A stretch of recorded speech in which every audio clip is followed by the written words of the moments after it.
And now, a brief summary of other news items within the past week. We're nearing the end of Youth Week 2009, being celebrated under the theme, Youth, Take a Stand, Lend a Hand, Make we Bring Back we Community. The week was opened last Saturday with an address by Minister of Youth, Honorable Elvin Penner. Our future as a country rests in your hands. And I always say that whatever you do in life, strive to be the best and you will succeed.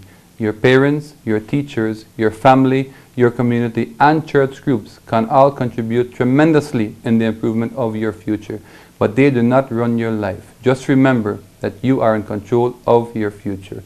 Decisions that you make at a young age could help you or haunt you later in life. You, the young person, and only you can determine your future. With this, I declare Youth Week 2009 open. That same night, Saturday night, an opening ceremony was held at the BTL Park in Belize City, followed by an event called the Mic to Mic competition, featuring a number of young Belizean artists rapping about social issues affecting youths. On Sunday, there was a youth ecumenical service held in San Ignacio. On Monday, the inauguration of a new Youth for the Future branch in Dangriga. On Wednesday, a youth forum at the Wagner's facility inside the Colby Foundation Correctional Facility, with guest of honor being popular-born Belizean rap artist Moses Levy, also known as Shine Barrow. Also on Wednesday, a role model forum at the Youth Enterprise Unit within the Youth for the Future Secretariat. On Friday, there will be the Youth Awards ceremony at Biltmore. And the week of activities ends this coming Saturday with an all-day sports day in Belize City. The Social Investment Fund held a launching ceremony last week Wednesday for a new resource center for the residents of San Ignacio and Santa Elena. The project proposes to remodel and extend an existing building which will facilitate a library with an adult section, an audiovisual and multimedia area, an internet cafe, and an auditorium and display section. The Minister of National Security, Honorable Carlos Perdomo, and the Belize Defense Force officially welcomed the Canadian Chief of Defense Staff and other members of his force last week at the ministry in Belmopan. The two-day visit included discussions of common interest between both militaries, and the minister commented that he looks forward to future military cooperation to build upon the already existing relationship. The Belize Bureau of Standards has inspected and verified gas station pumps in the Belize City area. A conformance sticker has been placed on these pumps that read accurately to indicate the Bureau's approval. The stickers are valid for a period of 3 months after the inspection date. The Bureau encourages the public to be vigilant. The Commission of Inquiry, geared at finalizing a report into the public allegations of wrongdoings and improprieties at the KHMH, commenced this morning at the Belize Institute of Management. The Commission hopes to conduct possible daily hearings. So far, hearings are scheduled for tomorrow, Friday 27th November, Tuesday and Wednesday 3rd and 4th, and Monday 9th December. Finally, if you tried accessing the government website recently and had difficulties, it is because the old site no longer exists.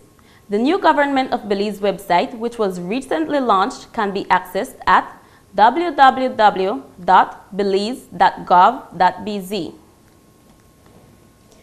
Coming up next, Press Secretary Delroy Cott-Kelvin provides some closing thoughts on the observance of Youth Week in this week's edition of On the Inside.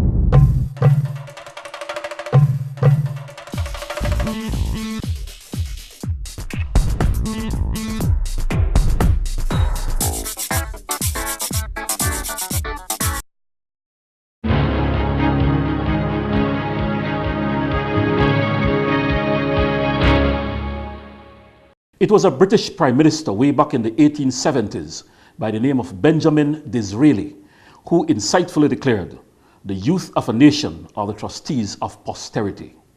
An old quotation indeed, but it is most pertinent in these modern times and particularly applicable to us here in Belize, where the posterity of our nation is most threatened by the challenges facing our youth today.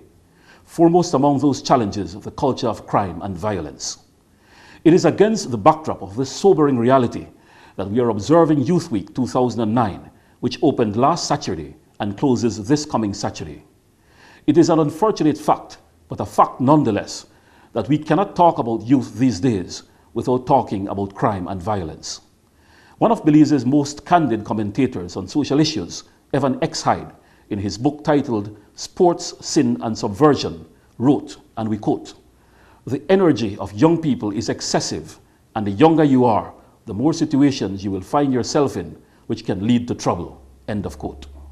It is this excessive energy and susceptibility to trouble that over the past few decades has rendered our youth an easy target for the culture of crime and violence that invariably accompanies that global scourge called narco-trafficking.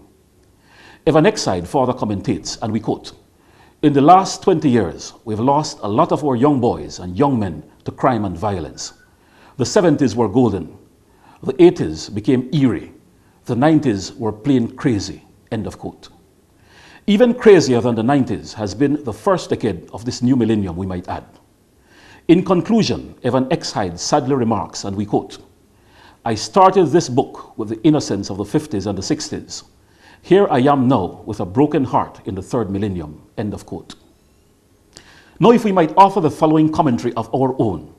In the 80s, when things got eerie, it was the UDP administration of 1984 to 1989 that made the first serious attempt to nip in the bud this new phenomenon of modern crime in Belize. The Minister of Police at that time being the late Carl Thompson, who even had his home burnt down as retaliation by the criminal narco-trafficking elements. In the 90s, when things got plain crazy, the UDP returned to office, and with Dean Barrow as Minister of National Security from 1993 to 1998, made a serious attempt once again to uproot this culture of crime and violence, properly equipping the police force on the law enforcement side, while also attacking the root causes of crime through the creation of the Conscious Youth Development Program, CYDP, specifically targeting youth at risk with a tendency to criminal activity and providing them with an attractive alternative through employment opportunities under the World Bank-funded Belize City Infrastructure Project. Law and order having slipped to the worst levels ever over the past decade, the UDP is now back at it, this time with Honorable Dean Barrow as Prime Minister. The challenge is greater now than it ever was, but this government is not letting up. Through a combination of stronger law enforcement, the reintroduction of the CYDP, the retrofitting of Youth for the Future, and a new progressive and comprehensive youth policy soon to be unfolded, this UDP government once again leads the fight against crime and violence on one hand, and on the other hand, the battle for the hearts and minds of our youth. It won't be easy, but we simply cannot abandon the fight, and we certainly cannot afford to fail.